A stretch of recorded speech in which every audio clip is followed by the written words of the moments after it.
Buenos días. Gracias, señora moderadora. Mi intervención va a versar, como dijo la señora moderadora, sobre las relaciones entre el Islam y Occidente y la historia, el papel de la historia. Esta intervención supone que existe una posibilidad de releer la historia de forma que permita aprovechar esta historia en la construcción de un mañana mejor. Y es el enfoque inverso o contrario al enfoque actual que tienen los extremistas en el mundo occidental y en el mundo islámico. Los que matan en nombre del Islam toman la legitimidad de estos asesinatos, volviendo a conflictos históricos, así que lo cultural y lo histórico prevalece sobre lo religioso. Y cuando vuelven al texto religioso es solo para legitimizar o dar un pretexto. Lamentablemente la religión para aquellos, o la cultura, se ha convertido en una religión en vez de la religión verdadera, lo que puede darnos la historia también una contralectura, porque en Occidente también existe esta manipulación, esta instrumentación de la historia. Puedo citar dos ejemplos, si volvemos a la tesis del fin de la historia de Francis Fukuyama. Este hombre que empleó las ciencias naturales y humanas de un modo feo, si se puede decir, y lo más importante es su instrumentalización de la filosofía histórica de Hegel para decir que el mundo ha llegado después de la Segunda Guerra Mundial al ejemplo más importante del Estado, que es el Estado liberal. También hace lo mismo Samuel Huntington, cuya tesis, el choque de civilizaciones, también emana de una lectura clásica que se basa en los conflictos históricos para sacar una conclusión diciendo que, puesto que en este espacio de las relaciones entre musulmanes y Occidente, puesto que ha habido conflictos en el pasado, habrá conflictos en el futuro. Teorizar sobre que el choque será cultural, está claro que hay una instrumentalización del saber en algo que no está al servicio ni del saber, ni de la historia, ni de la humanidad. Cuando habla Huntington de esto desde la perspectiva cultural entre la civilización occidental y islámica, sus ensayos han devuelto al momento la relación entre el Islam y Occidente. Cada vez que sucede algo, se debate la naturaleza de esta relación. Y esto es lo más extraño. Todo lo que se acumula a través de congresos o cualquier encuentro sobre alianza de civilizaciones, todo esto se acaba cuando se produce un evento, un acto. Y esto, durante las últimas décadas, este planteamiento se ha impuesto en el debate político y académico también. Siempre se produce algún evento que devuelve el planteamiento del Islam y Occidente de forma negativa. El Islam en una zona y Occidente en otra zona diferente, olvidando esta posibilidad de una convivencia. Es una dualidad severa y este solo puede existir si niega al otro. Y esto es lo más peligroso de esta tesis. Y estos sucesos Y puesto que estamos aquí hablando de historia, estos sucesos le imponen al historiador que vuelva a debatir este tema, incluido aquellos historiadores que han zanjado su debate y han producido una ruptura con la historia evidencial o la historia moderna. Augusto Kant y la historia positivista. Estos que han roto con este método histórico y consideran que hay que hablar de estructuras económicas, sociales, culturales, que son motor de los acontecimientos. Por ejemplo, los sucesos de París muestran de nuevo que el evento es histórico por excelencia y por eso el historiador debe volver a hablar del tema. Y parece que los historiadores en ambos bandos, incluso los que han roto con el método moderno de historia, por supuesto, por las influencias del marxismo y también otras escuelas. Braudel habló de 3 tiempos, lo que Braudel no entendió. Hay quien considera que él ha roto con el suceso o el acontecimiento. Y así que el acontecimiento vuelve a imponerse con fuerza, porque estos acontecimientos que se suceden en este siglo caracterizado por el odio, por el extremismo, por el terrorismo, por la ocupación, y porque el mundo ha cambiado hacia un modelo abierto donde se produce el acontecimiento continuamente y así hay también una tendenciosidad en explicar este acontecimiento. Así que los investigadores se han encontrado ante una historia directa y tienen que actuar con el acontecimiento político como histórico y que se considere el acontecimiento como núcleo de la estructura o resultante de esta estructura. Y puesto que estamos en una sesión que debate la dualidad Islam-Occidente, la relación de la estructura con el acontecimiento parece evidente en explicar esta relación tan complicada donde se dice una cosa y la contraria.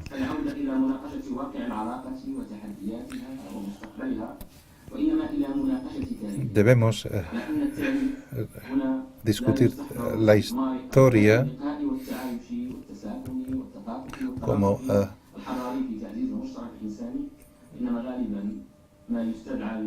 porque muchas veces la historia se utiliza para empeorar todas estas situaciones de combate y de odio. Y en esta tendencia participan los generales de las guerras de las ideas, tanto en el mundo occidental como islámico.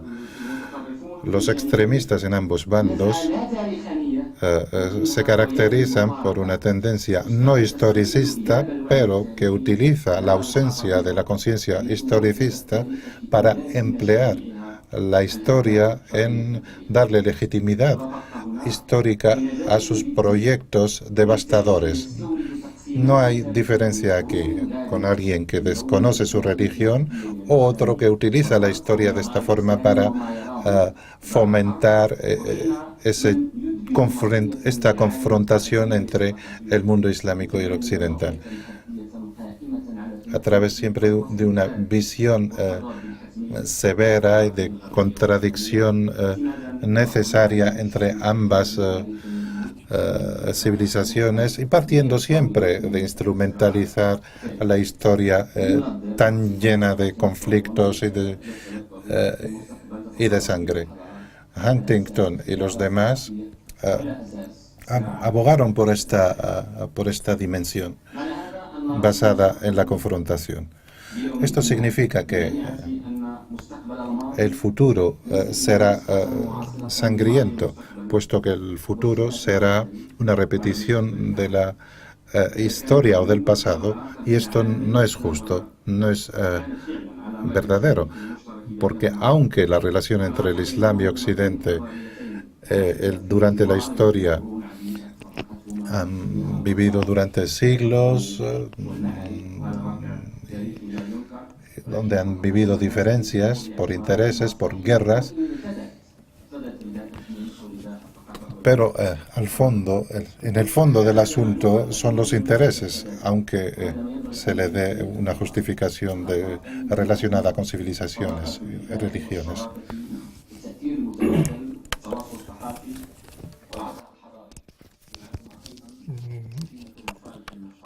De forma que las dos partes también han compartido muchísimas cosas, también a nivel cultural, a nivel comercial y a nivel político.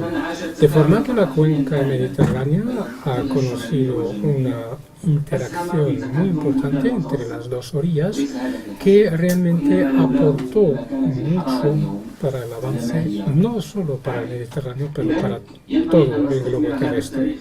De forma que deberíamos invertir este legado común para llegar a la convivencia, cooperación, el amor entre los distintos pueblos, lejos de los conflictos que pueden realmente hacernos mucho daño, porque la historia y el conocimiento de la historia nos enseña lo mucho común que tenemos todas las culturas. Esto también nos lleva a la necesidad y la obligación, la urgencia de trabajar sobre lo común, lejos del odio.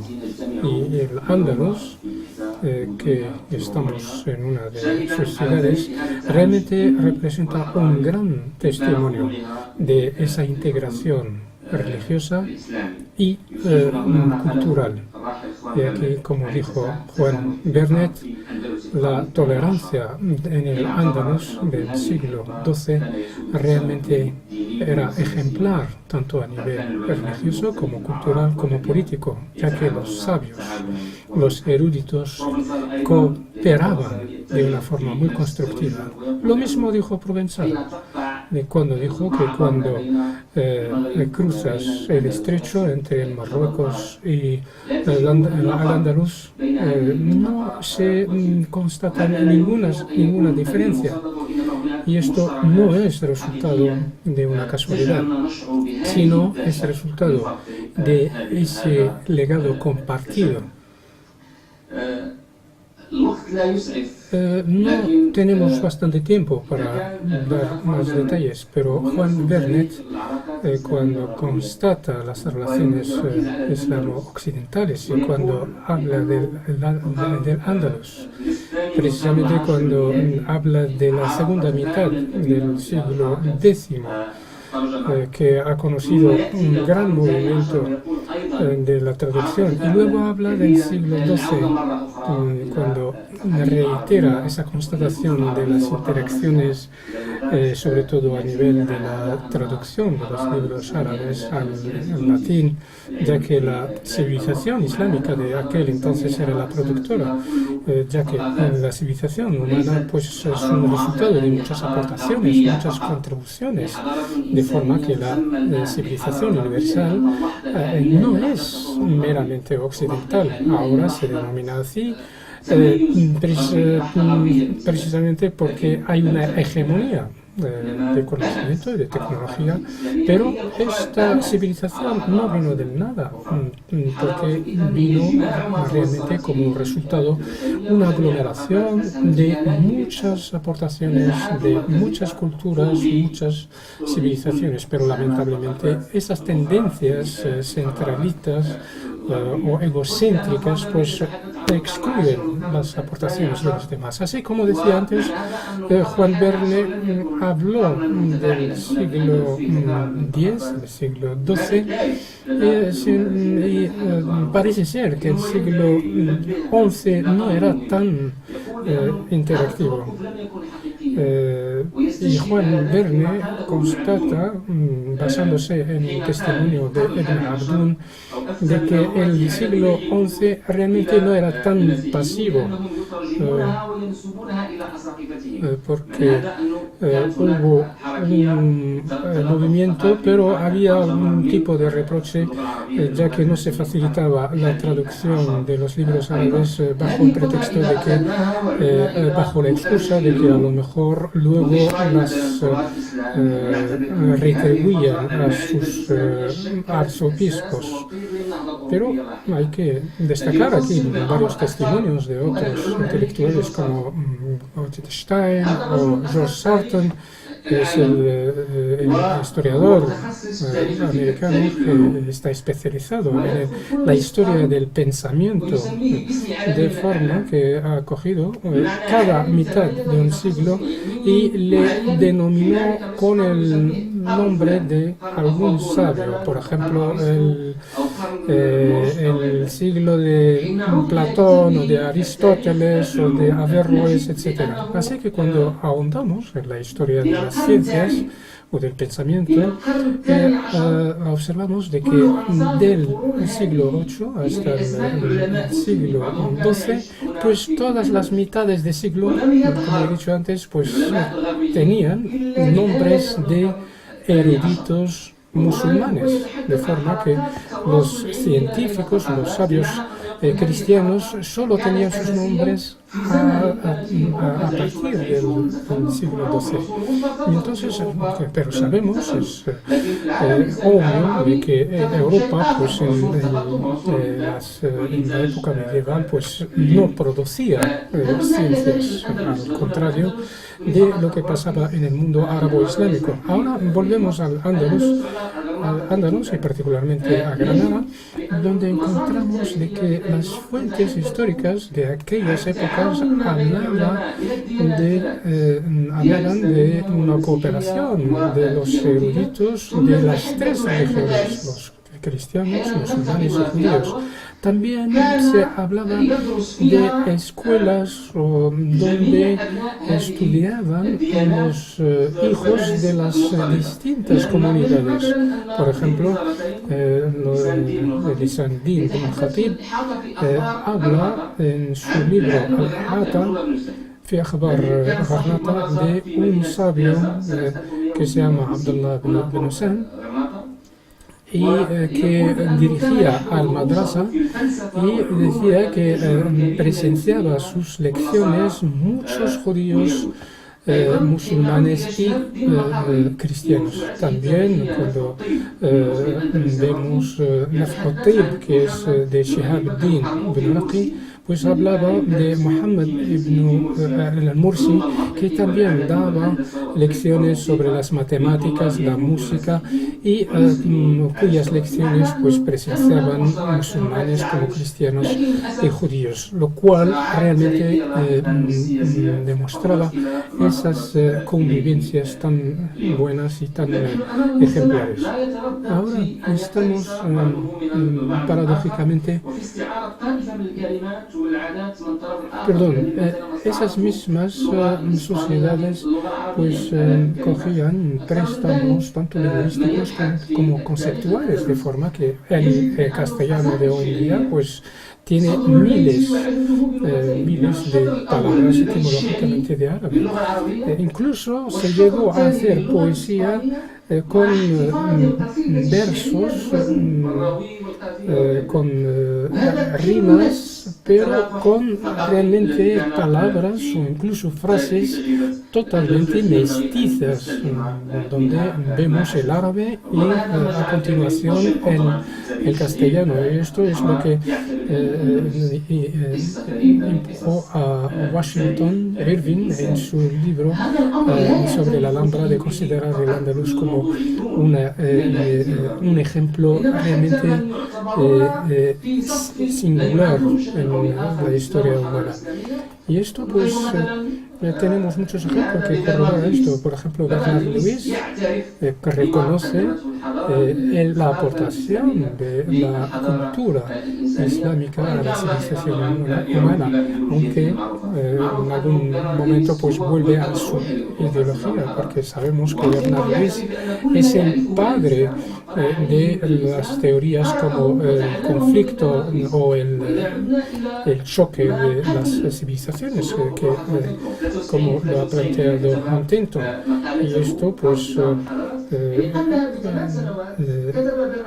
Bernard Lewis, antes del 93, cuando se publicó el trabajo de Huntington, Bernard Lewis ya hablaba de la aportación de la civilización islámica, pero también hablaba de núcleos de choque entre las dos civilizaciones, aunque, como he dicho, reconociendo la aportación de la civilización islámica. Entonces, esto es muy importante de reincidir en ello. Estamos hablando de una fecundación recíproca, y esto ahora, pues, vemos el resultado. Tenemos también ahora, pues, nosotros adoptamos muchos modos de Occidente en nuestra vestimenta, en nuestros modos de vivir, de trabajar, de forma que realmente no se trata en ningún modo de un conflicto, ni mucho menos de un choque, sino más bien que es una osmosis entre las distintas culturas y civilizaciones. De hecho, Bernard Lewis relata que el primer libro que se imprimió en el Reino Unido ha sido un libro árabe en 1477 sobre que es un libro que se escribió en el siglo XI por parte de Nishar ibn Fatik.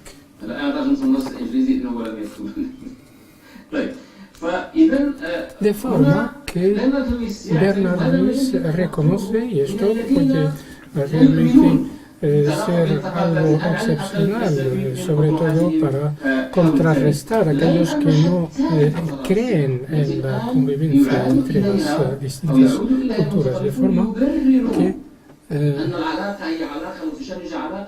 muchas veces incluso los que justifican los conflictos y que las relaciones siempre han sido conflictivas, pues en las guerras, incluso de cruzadas, había también reciprocidad y había también préstamos recíprocos entre las dos culturas, de forma que realmente el legado humano está por encima de lo que es político o económico.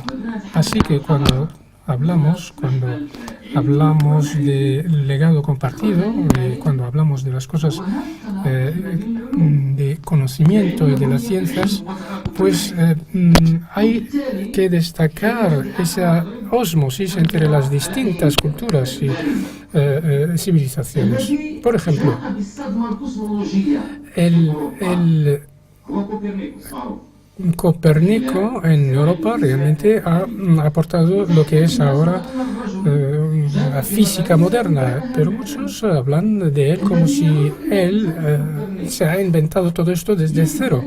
Pero cuando se estudia el trabajo de Copérnico, vemos cómo se refiere, señala a un científico árabe que vivía en Siria, que se llamaba el-Battani, de forma que el mismo Copérnico relataba cómo realmente ha aprendido mucho del Battani y de Tausi para edificar su teoría. De forma que estos no tenían ningún complejo en coger del otro y reconocerlo. Pero lamentablemente ahora, con la hegemonía de las ideologías sobre las ciencias, pues padecemos este tipo de sensibilidades. De forma que por ejemplo, el estrolado, que es un instrumento bastante complejo y que también se ha aprovechado para construir instrumentos nuevos como la brújula, incluso los telescopios,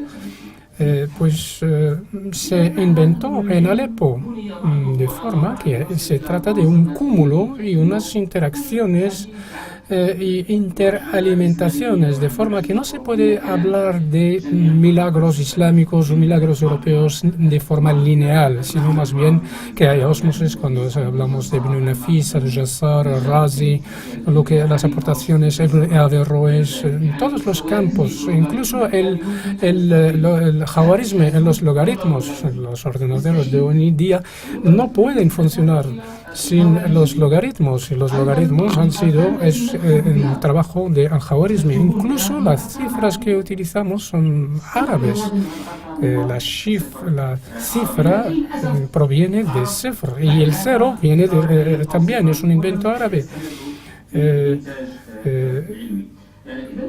De forma que estamos hablando de aportaciones mutuas, tanto de Occidente como de Oriente, que realmente reflejan una cierta ósmosis, una interacción, y que el resultado es para toda la humanidad. Tengo aquí algunos testimonios, pero la verdad es que no quiero extenderme demasiado, sobre todo que soy el último orador. Ahora bien, la pregunta o la cuestión que se plantea es ¿y qué hay después? Estamos hablando de la consolidación del legado compartido. Es verdad que ha habido conflictos, pero también hay cooperación y hay integración. ¿Qué es lo que se puede hacer hoy en día para liberar a las culturas, tanto la islámica como la occidental, para liberarlas de esos aspectos conflictivos y resaltar, por lo tanto, su papel constructivo, su papel comunicativo y de catalizador de relaciones entre las dos partes? Yo creo que esto se puede realizar a condición que volvamos a un concepto de Antonio Gramsci, que es el intelectual orgánico, o sea, el intelectual o el pensador preocupado por sus problemas de sus ciudadanos o su pueblo. Así que debemos de adoptar la misma postura, pero no solo a nivel de los ciudadanos de nuestros países, pero a nivel de toda la humanidad. Por supuesto que esto también pasa por las aportaciones de otras culturas, no solo la islámica o la occidental. Y si adoptamos este enfoque, pues creo que vamos a hacer un gran servicio para nuestro futuro. Hoy en día la hegemonía es de la ignorancia, de forma que esto se puede curar con el conocimiento. Y la palabra conocimiento tiene que ver con el reconocimiento y también con conocer al otro. Y no puedo reconocer al otro si no lo conozco, y no lo conocería al otro si no me baso sobre un conocimiento exhaustivo, no sobre prejuicios. Y es verdad que los prejuicios imperan en los dos lados, tanto de Occidente hacia los musulmanes, pero también de los musulmanes hacia los occidentales. De forma que lo que necesitamos es este tipo de conceptos que nos va a salvar de el caos de Hobbes y nos va a llevar a la buena orilla de la estabilidad de Kant. de forma que vamos a impedir que esas ignorancias hablen en nuestro nombre sin ningún tipo de consentimiento ni autorización por nuestra parte. De forma que la responsabilidad de los investigadores hoy en día, tanto en Occidente como en el Islam, es una responsabilidad cognitiva, además de ser ética. Pero tenemos que partir de una autocrítica sincera y honesta, sin llegar a la autoflagelación. Ahora bien, esta autocrítica debería, a lo mejor conviene dar algún ejemplo. Es lo que ha pasado, por ejemplo, en París. Cuando analizamos los discursos analíticos de los atentados que se perpetraron en París, tanto por los musulmanes como de los occidentales, constatamos que el discurso hegemónico de los analistas es un intento de alejar al Islam del terrorismo. Pero esto no basta, porque los que están perpetrando esos atentados los están haciendo en nombre del Islam. De forma que decir que el Islam es inocente y que el terrorismo no tiene religión, pero hay que decir la verdad también. Muchos de los que están matando lo están haciendo en nombre del Islam. De forma que tenemos que ser valientes y tenemos que ser muy activos y inmediatos. De forma que debemos renovar el discurso islámico, porque realmente está padeciendo una crisis, de forma que está convirtiendo la religión como una carga en vez de ser un puente de cariño, de amor, de cooperación, de solidaridad y de convivencia. De forma que debemos de tomar esto con suma urgencia, y ahora aprovechamos la presencia de varios intelectuales de España, del mundo árabe y de otros países, de forma que sería una oportunidad para coordinar nuestros esfuerzos para seguir adelante con esto. Pero también en Occidente hace falta una verdadera revisión de sus planteamientos. Volveré otra vez a dar el ejemplo de París. No voy a hablar de la extrema derecha. Tampoco hablaré de aquellos de que este es un terrorista con origen, nacionalizado francés, pero con origen marroquí o magrebí, pero solo se acuerdan de sus orígenes magrebíes cuando perpetra cosas nefastas, como este caso. Un jugador tan enorme como Zinedine Zidane, nadie habla de sus orígenes argelinas. De forma que esto también hace falta revisarlo. Yo creo que hay que tratar las cosas con mucha más profundidad. Estamos hablando de una gestión la gestión de esta crisis debería de abarcar muchos aspectos y, sobre todo, con mucha profundidad. El núcleo de esta problemática es que tenemos que reconocer que hay derechos culturales acallados de una cierta comunidad y que Europa de hoy en día necesita rehacer su política social para reintegrar a aquellos que han sido marginados. De forma que hablar de civilizaciones que están fuera de Europa a hablar ahora de musulmanes que están viviendo dentro de Europa. O sea, están hablando de unos ciudadanos europeos de segunda categoría o de segundas, de forma que hay una verdadera marginación, tanto a nivel de ciudadanía como a nivel cultural, de forma que Europa está invitada a revisar su política social para corregir todo esto.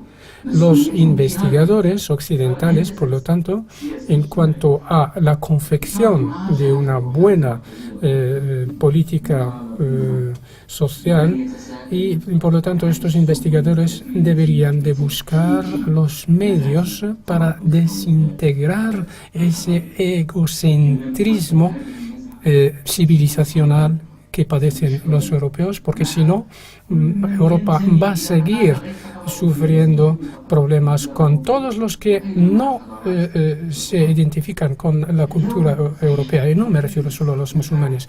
Hoy constatamos que se centra sobre de lo cual se quejan los musulmanes en Europa. Aquí voy a hablar de la modernidad.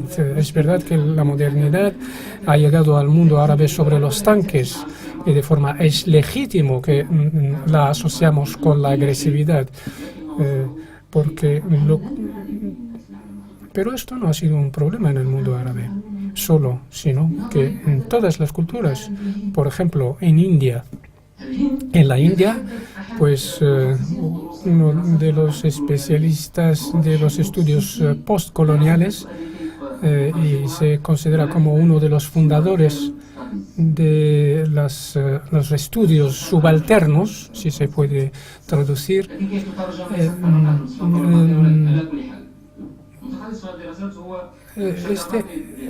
se llama Chakrabarti Depeche. Y aquí recito lo que ha dicho. Dice que la modernidad, como se nos ha impuesto en la India, ahora es necesaria, pero no es apropiada. Esto es uno de los problemas y de las consecuencias de la imposición de la modernidad. Y cuando Ngugi wa Thiong'o, que es el intelectual de Kenia, dijo: nos quisieron imponer una modernidad, sin embargo nosotros teníamos una cultura universal. Y ahora solo aspiramos a que nuestra cultura, que en antaño era considerada como universal, solo ahora nos queda aspirar a que sea solamente local. Ni siquiera tiene la suerte de ser así. Pero en esto no nos van a ayudar los políticos, sino más bien los intelectuales. Así que deberíamos, por lo tanto, buscar una tercera vía. Y deberíamos todos involucrarnos en esto. Se trata, por lo tanto, de una modernidad que se puede imponer a todos, o varias modernidades. Y como lo que he dicho sobre la historia y sus producciones por parte de los que no son europeos y occidentales, y todo esto nos demuestra que estamos más bien ante varias modernidades. Y España puede, si quieren sus intelectuales, a desempeñar este papel con excelencia, por dos razones. Primero, por la simbología que representa al Andalus, su historia, sus cúmulos, su legado. La segunda razón, y es que España es un puente entre el mundo árabe, por una parte, y América Latina. Y en América Latina pues hay muchas corrientes que también deploran esa manera de imponer la modernidad. Vemos Eric Tossen, por ejemplo, que analiza el concepto universalidad, donde encuentra cierta problemática. Porque, por un lado, porque está asociado con la catolicización, porque católico en latín antiguo quería decir universalización. Por lo tanto, él dice que tenemos que adoptar otra lógica. Tenemos que dejar de hablar de la universalidad, sino de la pluriuniversalidad, donde todo el mundo contribuye a su manera, y así podemos construir un mañana mejor. Esta es nuestra responsabilidad y ojalá que estemos en la altura de los hechos y disculpas por extenderme tanto. Gracias.